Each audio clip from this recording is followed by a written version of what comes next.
Hi, and welcome everyone to our VT virtual session today about the role of language in customer experience. I'm really thrilled to welcome Dan Gingiss. Welcome, Dan, who Thank is you the so much, Evelyn. I've been looking forward to this conversation. I think it's going to be unique and fun. So do I, so do I. And I have to say, I'm really looking forward to interviewing you today. So, guys, just to, as always, sorry, there we go. As always, just to do a little bit of housekeeping, we'll be on this call for about an hour. We have the question facility. Some of you are already letting us know whether you guys have a dedicated CX person on your team or even a dedicated CX team. So as you have questions for Dan or myself, please put them over into the question panel. We've got lots of time at the end planned to go through these. I'm going to do an interview today, a conversation with Dan more than anything else. So we only have a handful of slides, but as always, we will share those slides with you, and we will share the recording with you as well, probably in the next 24, 48 hours or so. You will get that into your inbox. There is a survey at the end of this session, and I'd really appreciate it if you guys could complete it. Let me know what you'd like us, what topics you'd like us to complete in the future, what you thought of today's session, etc. This really helps me in figuring out what we're going to do next. For those wondering, what are we actually talking about today, kind of in a VisibleThread readability context? Well, it is all about readability. We're talking plain language, and we're really going to home in on customer experience. As I mentioned, my name is Evelyn Wolf. I'm the CMO here at VisibleThread, and all I'm going to do today is I'm going to ask Dan a heck of a lot of questions. So Dan, lovely to have you. Would you introduce yourself to our lovely audience? Absolutely. Well, thank you so much, Evelyn, again, for and to VisibleThread for having me on. I'm super looking forward to this. My name's Dan Gingiss, and I am a customer experience speaker and coach. I spent more than 20 years in corporate America at companies large and small, but ones you may have heard of: McDonald's, Discover, and Humana. So I've been across industries as well, mostly as a marketer, but ultimately as a digital experience executive. And that's what really got me to fall in love with customer experience. And fun fact is, I was an editor of my university newspaper. So I've always been into words and vocabulary and editing and writing typed, as my high school English teacher used to say. And so that's why I was so fascinated when I connected with Evelyn about what VisibleThread is doing, because when I talk on stage or when I blog or podcast, I often talk about language as being a key component to the customer experience. How we communicate with our customers is absolutely vital, and it's vital to them understanding our products and services. It's vital to them understanding the relationship that we have and the value that we're trying to provide to them. And it can work both ways, which we'll get into, which is, language can be fun and memorable and kind of a differentiator, and language can be confusing and aggravating and hard to understand. And both of those can have a big effect on how people perceive your organization, whether you're a company or a government organization. It's all the same. And so that's why I'm super excited about this conversation, and hand it back to you, Evelyn. Let's do it. Wow, fantastic. I know you've brought us a couple of examples of really great CX. So why don't we go through these first, just to get everybody in the mood for some CX and language conversation. So Sure. here's the So first one. Sure. So I'm going to start with one of my favorite signs. This is on the side of a building in downtown Manhattan in New York City. We are probably the lowest priced in the city. Now, what I love about this sign is that before you even know what business this is, you already know something about them. You know, first of all, that they have a personality and that they have a sense of humor.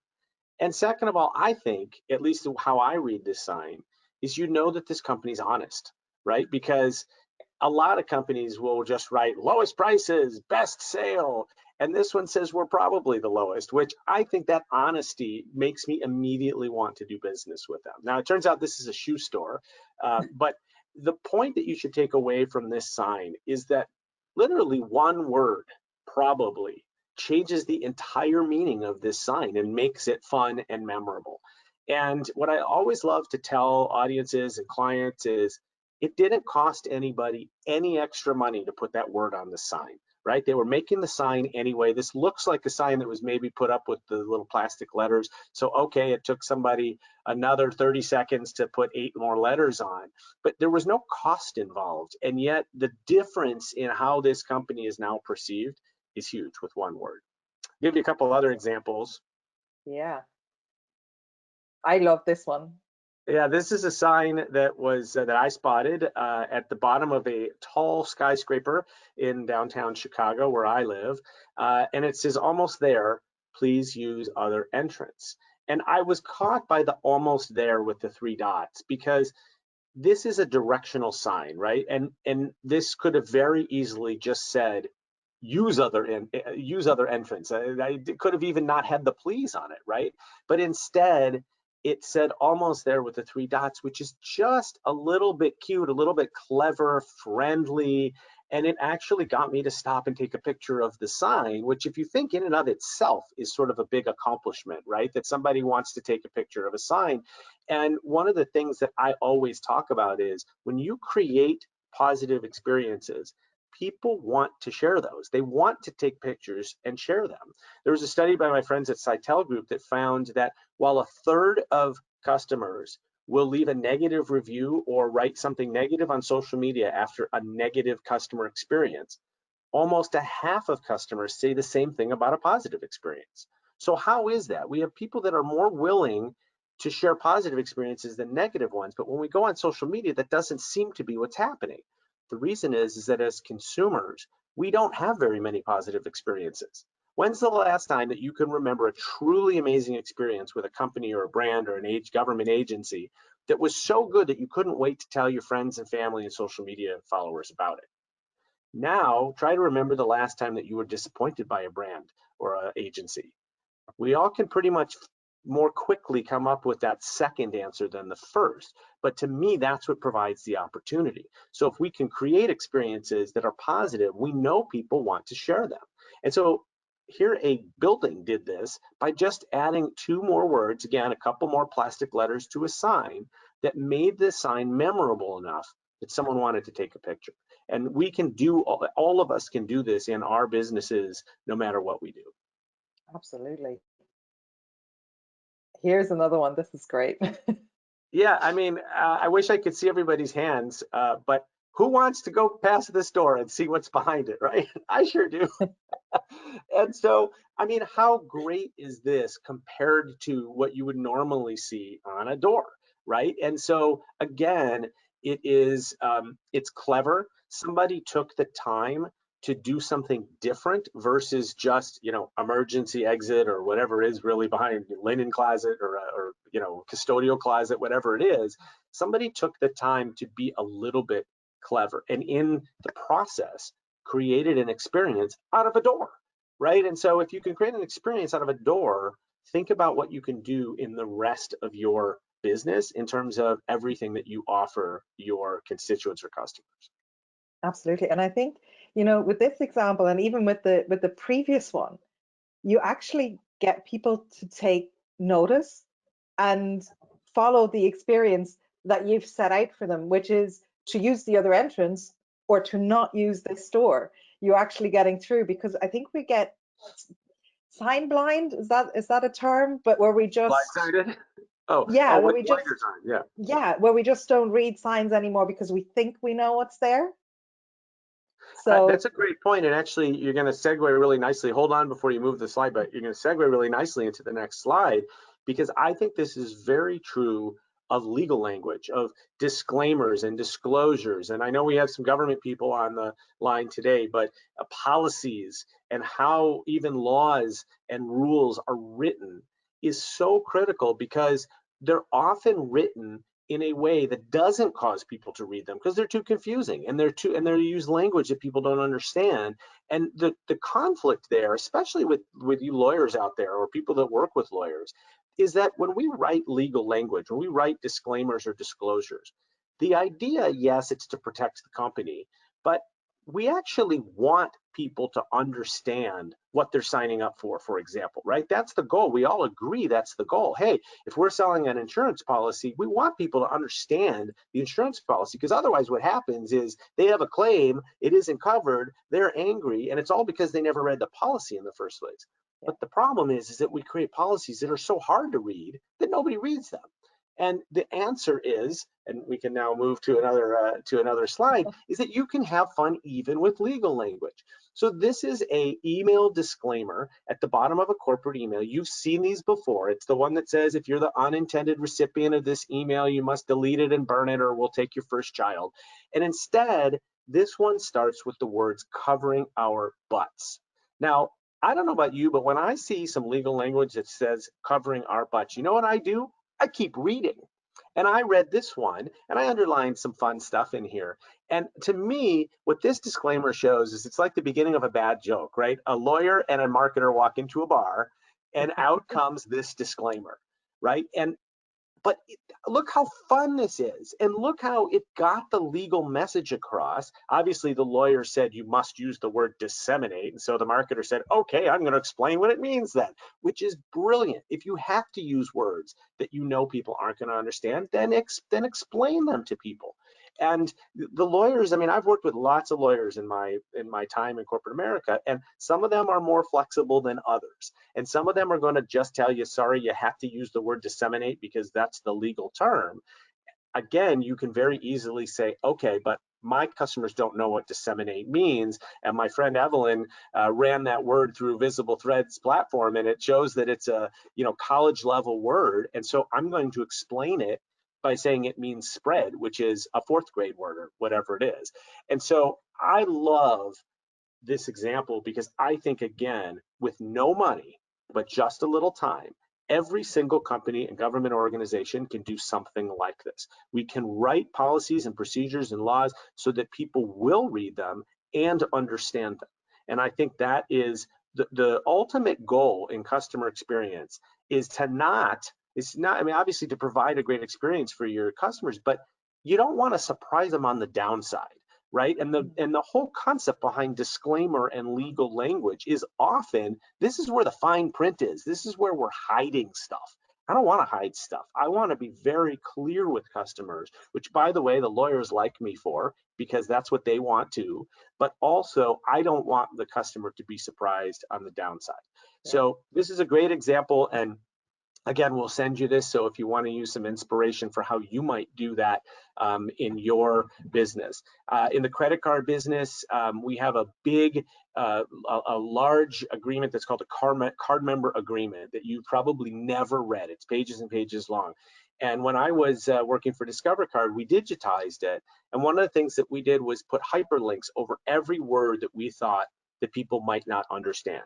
So we use words or acronyms like APR, and we just assume everybody knows what APR is. But when you hovered over APR, it said it's annual percentage rate, and here's how we calculate it, and this is what it means. So that's another way that you can very easily explain things to people and make it easier on them.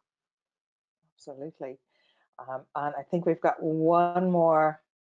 I love this as well. I think you've brought some really great examples to get us in a CX mood today.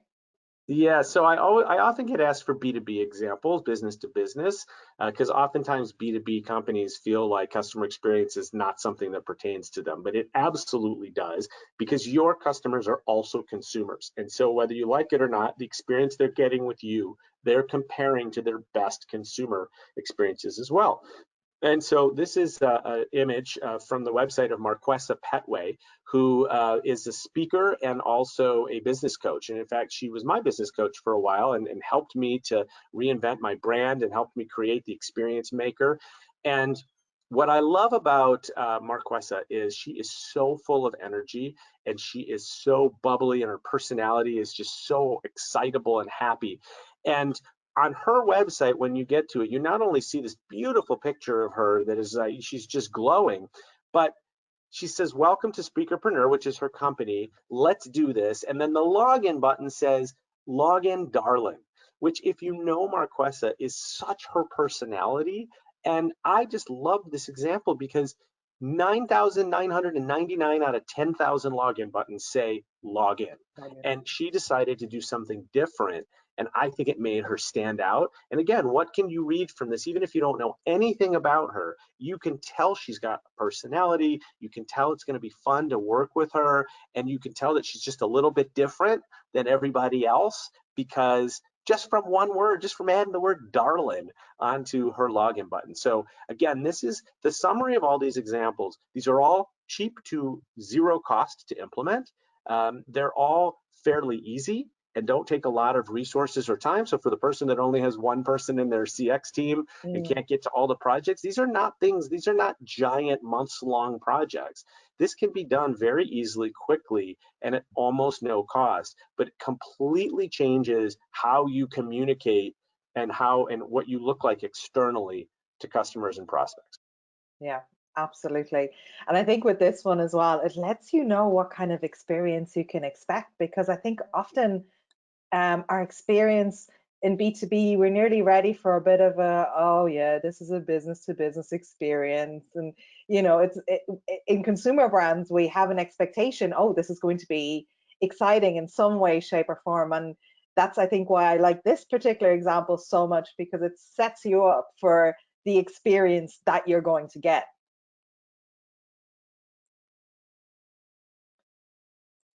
Dan, I think you muted yourself. So I hope you enjoyed these examples. I have many more, but I meant these to be inspirational. Again, you don't take them and copy them, but you bring in the voice and your brand and sort of the feeling behind your brand, and you can implement something similarly. Exactly. Great. Well, I'm going to stop sharing my screen for a moment because we're going to head over to our interview portion. And let me start off. So, I mean, these were really great examples. And we were saying earlier, you and I were chatting as we were getting ready for or waiting for all of you folks to join, that we've got a lot of folks on from insurance and healthcare and also government organizations. And I think the big question I often get asked is, where can we find CX in an enterprise context? Where should we be finding it? Yeah, and that's a great question, and it does differ by organizations. I'll explain two different ways that I've seen it done. The first is that you have a centralized team, and that was what you asked at the beginning as people were signing in, that there is a team dedicated to customer experience. If you go this route, which I do recommend, you need to have somebody leading it who is executive level and who has the ear of the rest of the executive team. If you don't have the buy-in from the top levels, it's very, very difficult to execute on anything. You also need to have the authority, because one of the things that a centralized CX team does is it takes a 30,000-foot view of the entire customer journey, but it doesn't necessarily own any of those parts, because each one of those parts is generally owned by some other part of the company. And so it has to have the authority to be able to come in and say, Evelyn, you're in charge of our blog platform, and we've noticed that on the blog platform, the user interface is a little bit confusing, and we have some suggestions on how to fix it. And then Evelyn, you've got to be trained to be in a position to welcome that feedback and then be willing to make it better. The other way is to sort of spread customer experience throughout the entire organization. And that's something that you have to do anyway, because it is a cultural shift that's really required. But the problem with doing that with no leader is that it's the old adage of, when it's everybody's job, it becomes nobody's job.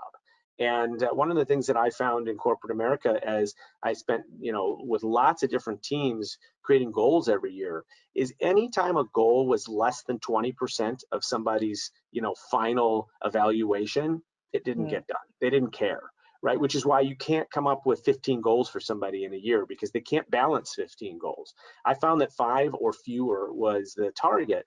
And so customer experience would often end up that 6th goal or something like that. And then people just don't pay enough attention to it. The third thing, I know I said there were two, but the other option is sometimes you see customer experience sitting either under the marketing department or under the customer service department. Yeah. Both of them are fine because marketing and customer service both play a big role in customer experience, but they can be a little bit limiting if they don't go outside of their area. So if the CMO oversees customer experience, but they're only looking at marketing as a means for improving customer experience, they're missing the whole operations team and all the other stuff. Similarly, in customer service, if they never leave the contact center, that's going to only reflect a portion of the customer experience. So wherever it's housed, it has to have authority and it has to have the ability to look at the entire organization and make recommendations. Yeah. I find that fascinating because obviously when we talk about, you know, plain language and VisibleThread, we always make the point of saying, well, everybody creates customer touch points. And you mentioned legal earlier, you know, we spoke about insurance, so claims teams, everybody there is creating, you know, whether it's a policy or you know, whether it's a letter, a renewal letter that goes out, and it doesn't necessarily come from writing teams. It doesn't necessarily come from teams who would traditionally have a very customer-centric mindset. So it's Absolutely. interesting. Yeah. Yeah, I was working on a project recently for a client that was rewriting their invoices. And the issue is that there were a lot of different discounts or like bonuses that customers could get that would affect the price. And what they were finding was that the invoice wasn't properly communicating those. So they were getting a lot of customer service questions from people wanting to know whether they got the discount that they thought they were getting, or even what this particular discount meant, you know, and because it just wasn't clear. And so you think about, well, the invoice is put out probably from the finance department. The finance department may not feel like a customer experience unit, but even if you're working on things that are indirectly put in front of the customer, you can have a big influence. And so I think that's a great example where really anybody can have an impact on experience. And I think that's really what makes CX so important. And it was going to be my question to you is, why is it so important? What does CX impact? So the reason why CX is important is I'm gonna speak from a business perspective right now, and I'd really be interested in hearing from some of the government people because I'm not sure that this completely translates. But in business, I believe that competing on price has become a loser's game. Right? Talk to the gas station down the street that's got its competitor on the same corner. They're both selling gas at the same price. If one lowers it by a penny, the other one lowers it by a penny, and eventually they're giving gas away for free. Competing on product is also very difficult. Look at one of the most innovative companies in the world, Uber, and then look at how many companies copied Uber after Uber came out with something and disrupted an industry. So competing on price is a loser's game. Competing on product is getting harder and harder. So what's left? Well, I believe what's left is customer experience. And the beauty of customer experience is that customer experience is delivered by the human beings at your company or your government organization. And only your company or your government organization have your employees and your human beings. So by definition, your experience is unique. And the question is it unique in a good enough way that it's a differentiator? And I believe that customer experience is becoming the last true differentiator between competitors. Ultimately, if we're roughly at the same price, give or take, and we're roughly providing the same product or service, we're going to do business with the people that we like and that treat us well. And so that's why CX is so important. Yeah, absolutely. I loved your example earlier as well when you mentioned, you know, insurance and the legal piece of like, okay, what happens when you make a claim? When it comes to that point and you've actually been told, hey, oh, hold on, I didn't understand that in my policy. I think ultimately what will happen is that when you have that opportunity to switch provider, you'll go, well, I had a bad experience with you. A dime a dozen insurance companies out there, I'm just going to go elsewhere where I think I'm going to get a better experience. And I think sometimes we tend, and I don't know whether you agree, I think sometimes we focus so much on the acquisition of new customers and not so much on, okay, so how do we ensure that we have a continuous great journey and great experience that doesn't stop at point of acquisition, but actually continues throughout the lifetime of the customer? Yeah, I think that's a great point. And since you mentioned insurance, one of my favorite studies that was done about 2 years ago now by a company called Policy Genius. It interviewed 2,000 Americans and asked them a pretty simple question. Can you define four basic health insurance terms? And the terms were deductible, co-insurance, copay, and out of pocket. And what happened was 83% said they were confident that they definitely understood what a copay was. And the other numbers were about the same. It averaged to be about 75% of people said, yes, I know the definition of that word. And then the researchers did something really cool. They said, okay, prove it. What are the definitions of the four words? Mm. Now, Evelyn, I know I shared this with you, so I can't quiz you, but anyone want to take a guess? You can put it in the comments of what percentage of Americans actually correctly defined all four of those health insurance words. Now, while you're thinking about it and giving us your answers, hint, it's a pretty low number. The We've got a thing that shocks, 25%. what does it say? 25? 25, okay, good guess. 15? 15, you're going in the right direction. 5? 5 is really close. It was 4%. 4% of people got all four words right. Now, here's the rub. That study came out 2 years ago. And still, in the United States, every time you get an explanation of benefits from a health insurance company, it uses those words. And very rarely is there an adequate definition of those words. So that, again, as we showed with the word disseminate, if you're a health insurance company and you tell me, well, the law says, or I have to use those words. Okay, but there's no law that says you can't define them for your customers and explain it to them in better language. I particularly think the term out of pocket should absolutely be banned, because it is not at all what it sounds like. It sounds like it's the amount of money that I reach into my pocket and take out. And that is correct, big asterisk for the lawyers out there, only if you visit a doctor that's in your network. If you visit a doctor that's out of your network, that doesn't apply. But that's not clear from the term out of pocket, right? And so these are words now that we have proof that people don't understand, and yet we see them continue to be used over and over again. And if it is policy or law that is requiring it, then we need to, in the business world, we need to talk to our policymakers and get that changed. Because again, as I was saying before, what's the goal of an explanation of benefits? Well, you're a language person, it's to explain benefits, right?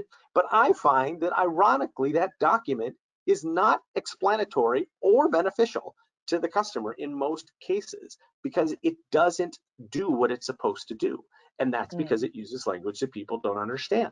Now, if we all agree that the goal is to get people to understand their benefits and be able to explain their benefits on an explanation of benefits, then it would seem to me that with government and business working together, we can do that in a way that actually achieves it, that gets what we all want, which is for people to understand their benefits. Unfortunately, today, I don't believe we're doing a good job of doing that. And I think this study by Policy Genius suggests that I'm right about that when you use language that people don't understand. Absolutely. And I think, when we get to that point, well, it's a question I tend to ask all our speakers, because it's something that we get asked here a lot, is like, oh, if you use simple words and plain language and all that, it really dumbs things down. And I think this is a lovely example of actually, well, it doesn't. But taking it out of, I suppose, the legal context, and the kind of the policy context, when we think about, plain language equals dumbing it down versus plain language means simplicity, where do you come in and why? Yeah, I don't believe in the dumbed down at all. I think that's the wrong reaction to the concept of plain language. We're not speaking to 4-year-olds, right? We're not raising our voice and talking about your cutesy wootsy. Like, that's not what we're talking about. That's dumbing it down, right? We're not talking to children, but we are, frankly, at least in the United States, talking to a lot of people whose education has only brought them to ish a 6th grade, maybe 8th grade reading level. And so the reality is that it really just gets down to, do you want people to understand you or not? If you don't care about them understanding you, then use big words. But if the goal is to get people to understand, then you have to talk in a language that gets them to understand. And the problem is, in many industries, we have lots of industry terms and jargon. We have acronyms. We have all sorts of words that are like, they sound like they were made up, and yet we use them in front of customers all the time. And we expect that they understand what it is we're talking about. And we may understand it because we've been in the business for a long time and it makes a ton of sense to us. But one of the best ways, if you think it's dumbing down too much, then I will give you a little hint about customer experience that works every time. Ask your customers, right? Talk to your customers. Ask them if it's too dumbed down for them. Ask them if they understand it, or ask them if they understand the more intellectual version, right? Ask your customers and they will tell you. And my guess is, and I think Evelyn will be with me on this, is that your customers will tell you they like the simpler language better than the other language. For me, and I know you and I talked about this offline, in the US, there's a college entrance exam called the SAT. Yeah. And I was always really good in English class. I always got A's. And I was never really good at the verbal side of the SAT because a lot of it was about vocabulary. And for whatever reason, I never learned really big words. I'm a great communicator. I've written millions of words in my lifetime, but I write like I speak, and so I try to write in a way that is understandable. And I think if you look at my writing on my blog or on Forbes or wherever, you'll find that what I write is easy to read. I don't think it's dumbed down, but it's also not. I'm not sitting with a thesaurus trying to find complicated words to make myself look smart either. And that's really the distinction, I think. Well, I know I appreciate it because I don't want to sit with a thesaurus and actually try to read what you're saying either. You know, I want something that's quite simple to digest. So I think that's, I suppose, one of the ways that language can improve experience. Is there any other way that you can think about how language influences customer experience? Well, we've covered a few of them. I mean, the first is that it is really important, especially in industries like that are on this call, in financial and insurance and government. It's really important that people understand what they're getting themselves into, whether they're getting a college loan, or whether they're getting life insurance or health insurance, or whether they're opening up a new bank account, whatever it is. It's so important that people understand what they're getting themselves into, because ultimately it's like, you can hide as many rules and regulations and fees and policies, but at some point the customer figures it out, right? So if you have this hidden fee where if your balance falls below X dollars, we're going to charge you X per month, and the customer doesn't know that when they sign up, well, they're going to figure it out at some point when you start charging them a fee. And then walk through the end of that. What happens? Well, the customer calls up.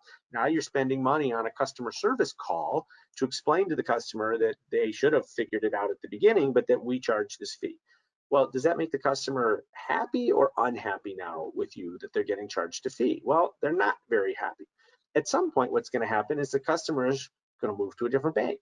And so now you've spent lots of money acquiring the customer, and you've now lost the customer, which means you have to go spend lots of money to acquire a different customer. If instead you decided to just use language that made them understand what they were getting themselves into, you're much more likely to keep that customer. Customers understand that companies have policies. They get that. They just want to understand what they are so that they can follow them or decide not to, right? It's like your return policy, right? Every company, every retailer has a different return policy.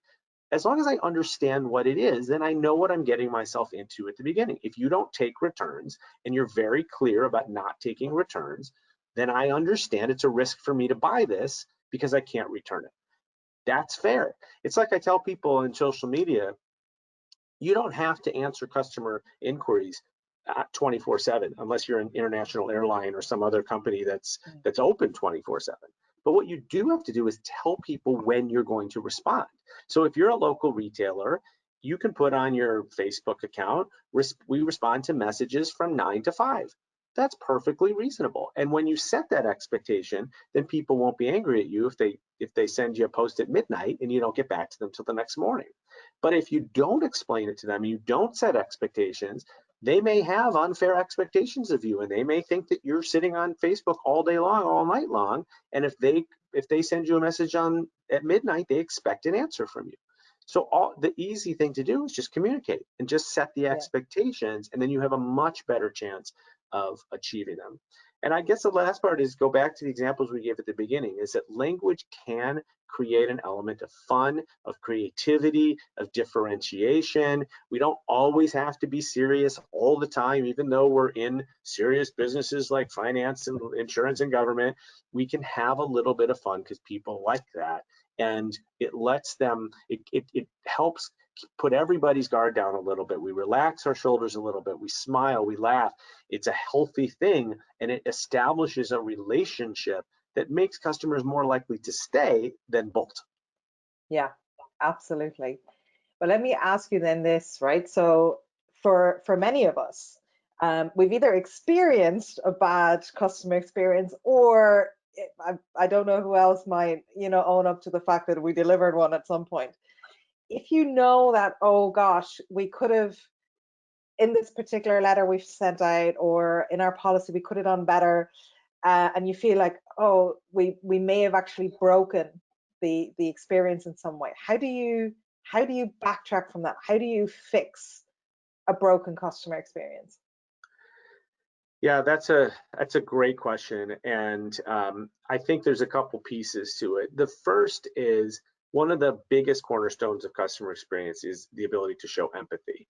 So if you can feel for the customer and understand and appreciate that they've had a bad experience, that's going to be your best first step, because your reaction from that point forward is going to be different than if you treat the customer like they're the enemy, or like that they're the dumb one that didn't read the policy or what have you. You're going to react in yet a different way. So the ability to show empathy, I think, is super important. And then it's a desire to help and to try to fix the problem. I always say that when people complain, they complain because they care. They want you to fix their problem for you so they can keep doing business with you. We should be thankful that they're complaining, because most people don't complain. Most people just pick up and leave for your competition. Now, which do you prefer? Do you prefer the silent attriters, or do you prefer the person that complains but gives you a second chance to make it right? I will always prefer the second one.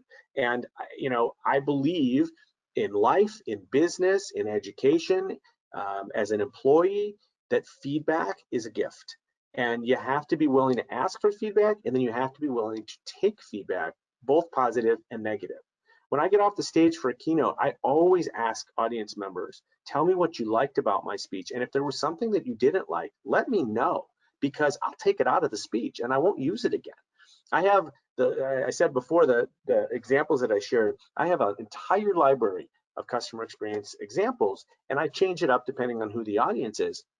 But through all of that feedback, I know which ones are going to get the best reactions from people. And so there's a handful of examples that are always in my presentation, no matter who I'm talking to.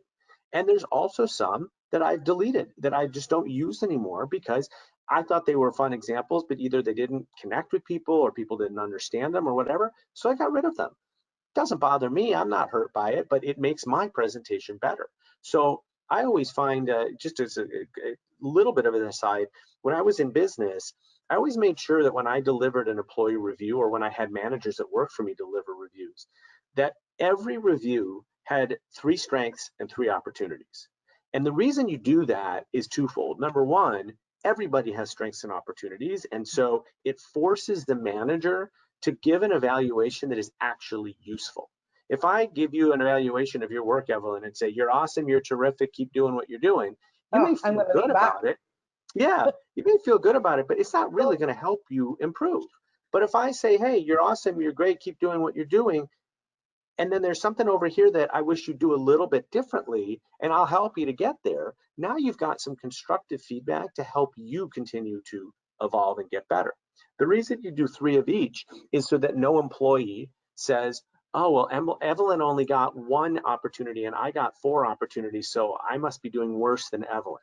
It's not about doing better or worse, and therefore everybody gets 3 of each, right? And so everybody has something that they can go home and pat themselves on the back and say, I'm doing this really well. And then everybody has something that says, this is something I can continue to improve on. And as businesses, we've got to react the same way, is that when customers tell us that we're not meeting their expectations on experience, don't be offended, don't tell them they're wrong, but take it as a gift of feedback on how you can improve and do better. And every company and every government organization on the planet can always do better. We can always continue, the bar is always going to continue to raise in terms of expectations. And so if customers are actually telling us how to get better, they've saved us a lot of work. And that's why I think it's so important that we listen. Absolutely. I think that's really great advice. I think one of the things when I think back when we started talking about doing a webinar together, it was probably about 6 weeks, 8 weeks ago, something like that. And we were in the throes of COVID, and we thought actually we were going to do this all about COVID, and then thought, oh God, there's a bit of COVID fatigue for everyone. But I do want to kind of finish off this section, this part of our webinar today, by asking you this. Is there anything that we have learned from COVID to provide better customer experiences? Is there anything that we can take forward out of this tumultuous time? For sure. I mean, customer experience is more important right now than ever before because of a couple things. The first is this concept of empathy. For the first time in human history, we're all going through the same thing at the same time, no matter where we are in the world, which means every one of us should have the capacity for empathy because we know what our customers are going through. We're going through the same thing. If you can't display empathy right now, I got news for you. You're probably not going to display empathy at any time in the near future. So what do we know about our customers? We know our customers in any business, in any government agency. What do we know about our constituents? We know that they're worried about their health. We know that they're worried about their family. We know that they're worried about their income. We know that they're worried because there's so much unknown about this disease and this pandemic, and when we're going to see any medical help or vaccinations. How long is this going to go on? They're worried about sending their kids back to school. They're worried about all of this stuff that pretty much everybody on the call is worried about as well. So if we start from there, we have a pretty good idea of what our customers are going through. Then the question becomes, how can we help? And what I found is at the very beginning of COVID, I got all these emails in my inbox, you guys probably did too, that all said the same thing. They all said, we're enhancing our cleaning procedures, and here's a link to the CDC's website. Okay, that's mildly helpful to me. Then I got an email from Charles Schwab, which is an investment firm, and it said, we know that you must be worried about a volatile stock market. And so we have all these resources available to you to help you through this tumultuous time. I was like, this is amazing. This is exactly what I want from Charles Schwab. Because frankly, I'll be perfectly honest, I don't care if they're cleaning their offices. It's not affecting me. But the volatile stock market is, and the fact that Schwab knew that about me made me feel even more loyal to them. And so we have an opportunity in business and in government right now to show people that we understand what they're going through and that we want to be there for them so that when this ends eventually, they continue doing business with us. I'll give you a great example that's not COVID related, but I think is very applicable here. There's an online pet supplies company called Chewy, Chewy.com. And one of the things that Chewy does that is absolutely remarkable is when somebody calls up and cancels a subscription to dog food or cat food, they'll ask them why. Most of the time, when customers call up to cancel a subscription to dog food or cat food, it's because their pet has died. Now, if you think about it, that means almost by definition that that customer is no longer a customer of Chewy.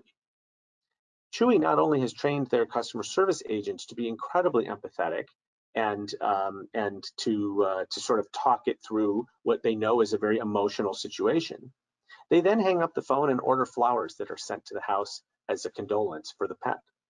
Now, when people receive those flowers, even if they know that Chewy does this and it's not a surprise, do you think that makes them more or less likely to shop from Chewy again? And Chewy, of course, knows that most pet owners that lose a pet eventually get another pet.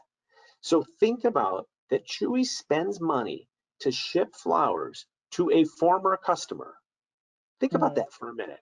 Think about how crazy that sounds. And yet, it creates this immense amount of loyalty, even from former customers who don't get another pet. What do you think they do? They take pictures of the flowers and they share it on social media with their friends and family.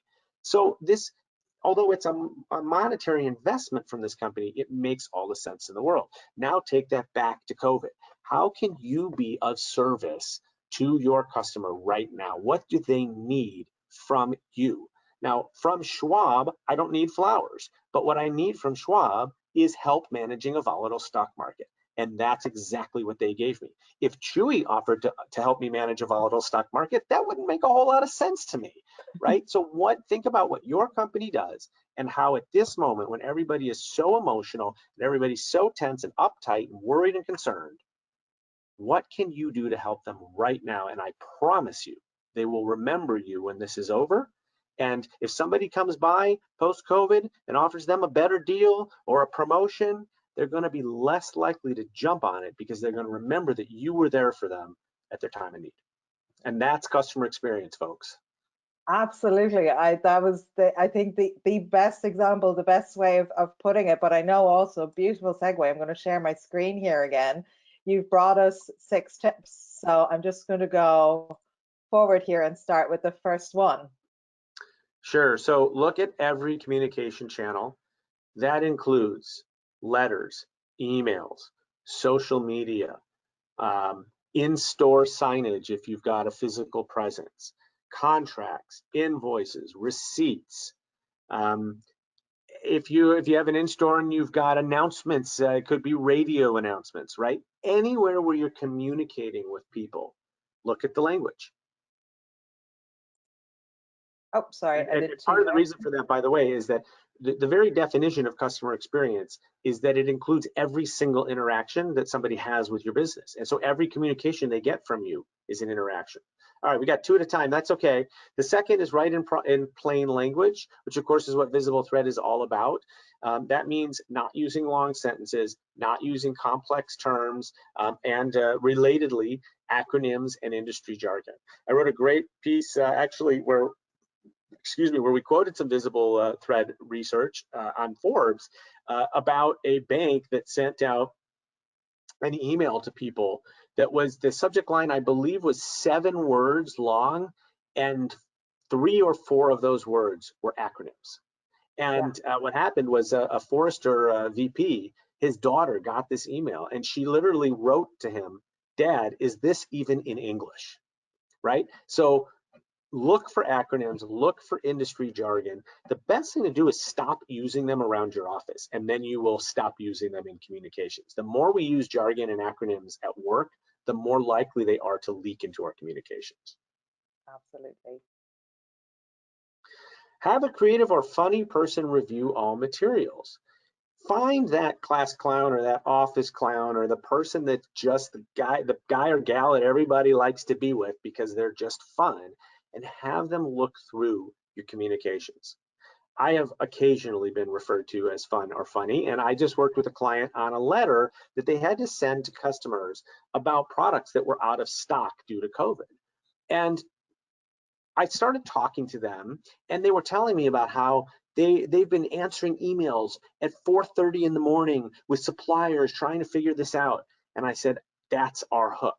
And so we wrote the letter to customers, and we talked about what it's like to respond to emails at 4:30 in the morning trying to get inventory for our customers. And boy, does that bring the customer frenzy down a little bit, because it says, man, this company they're up at 4:30 in the morning trying to help me out. So yeah, I'm still not happy that they're out of inventory, but I know they're doing everything they can to get that back in stock. And so I feel good about doing business with them, even though I may be disappointed. That is what happens when you have a creative take on a letter that could have just said, sorry folks, our inventory's out, we're doing the Yeah. best we can, stick with us, right? Instead, we did it in a creative way. If you have the funny person do it, turn it into a joke, and turn it, and not humor, not, be careful with humor, because sometimes humor can land the wrong way, but make it clever, like the examples we shared at the beginning, right? Add a couple of words that just turn it to be a little more clever.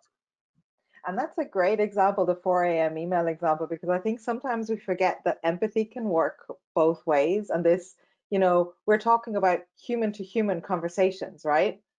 So if we're as businesses communicating out as humans, it's our customers are going to see us as human as well, and get more of an understanding of what's actually going on behind the scenes. So I think that's a great example.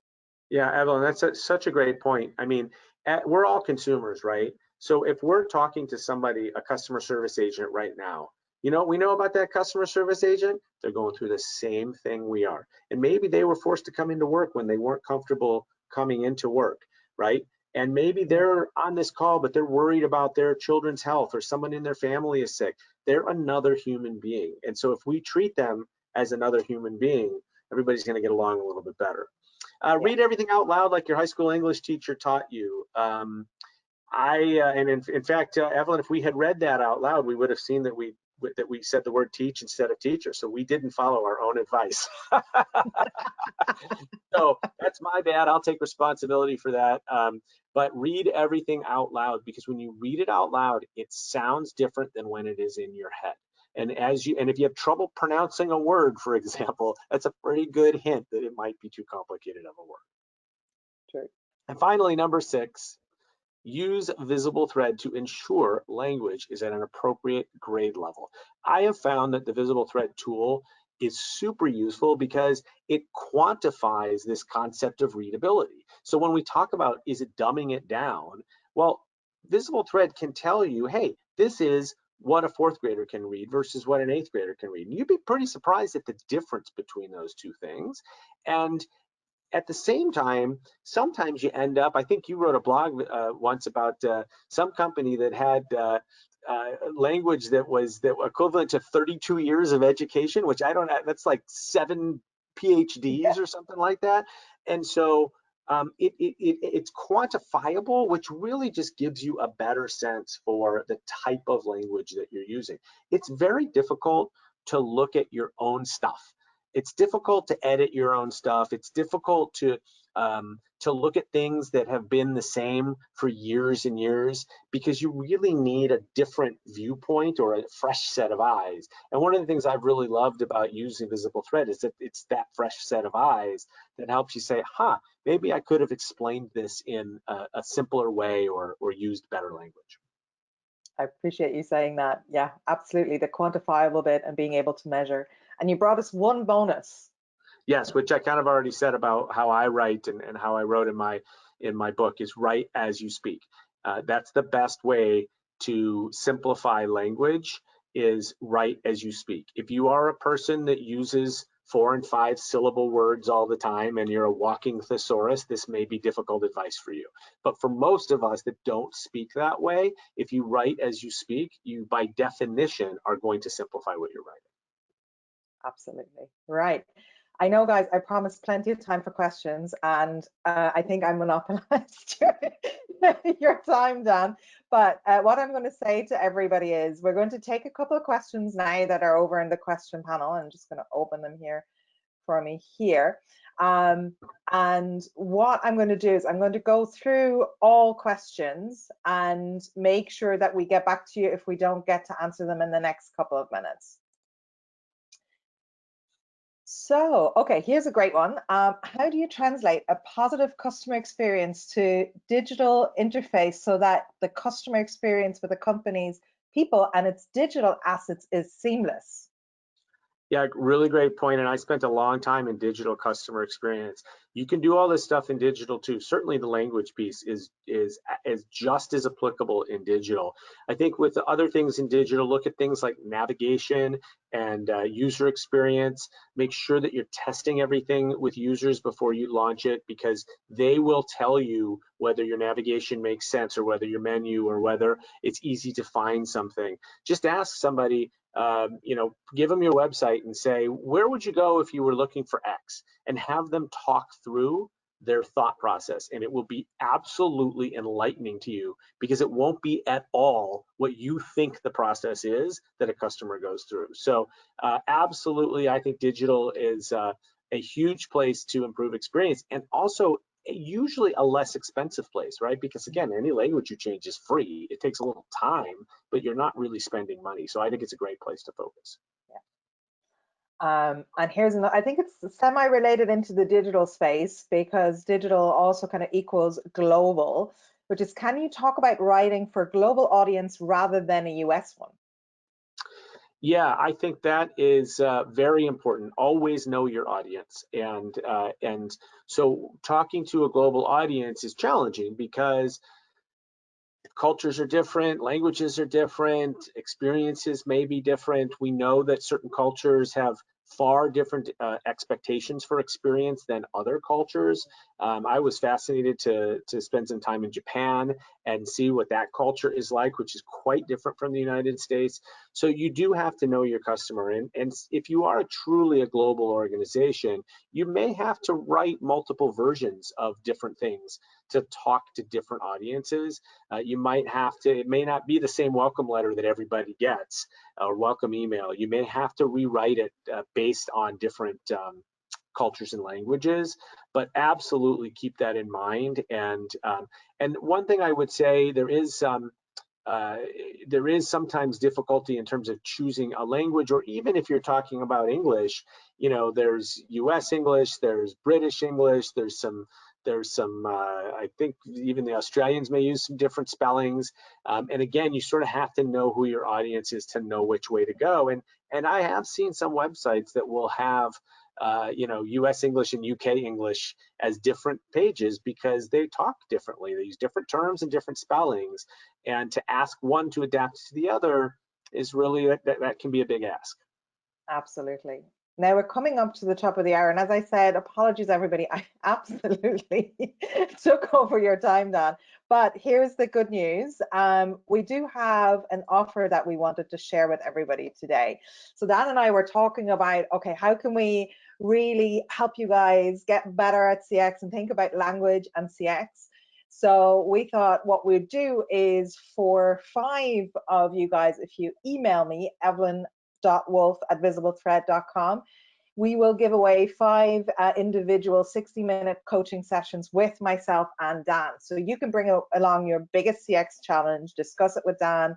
I'd love for you to bring a piece of communications to analyze, whether that's a customer letter or an invoice or your terms or an offer, or some digital material, whatever that may be, and we can go through it from a CX and plain language perspective. You get tips from myself and Dan. So if this is something that you're really interested in doing, we have 5 sessions that we're giving away. So thank you, Dan, so much for giving your time to this. My pleasure. And what I'd say, guys, is just please email me, evelyn.wolf@VisibleThread.com. Now, all that's left for now, and all we've got time for, unfortunately, although I could talk for hours to you, is to say thank you so much. Thank you to everyone who's joined us and listened in today. And thank you, Dan, for answering all our great CX questions and providing such fantastic advice for everybody on the call today. Well, my pleasure, Evelyn. Always a pleasure to speak with you, and thank you all for attending. I know that you have lots of things on your plate right now, and lots of people trying to get you to watch webinars, so we really appreciate that you joined this one today. Absolutely. Thank you, everybody. Have a lovely rest of your day. Till next time. Bye-bye.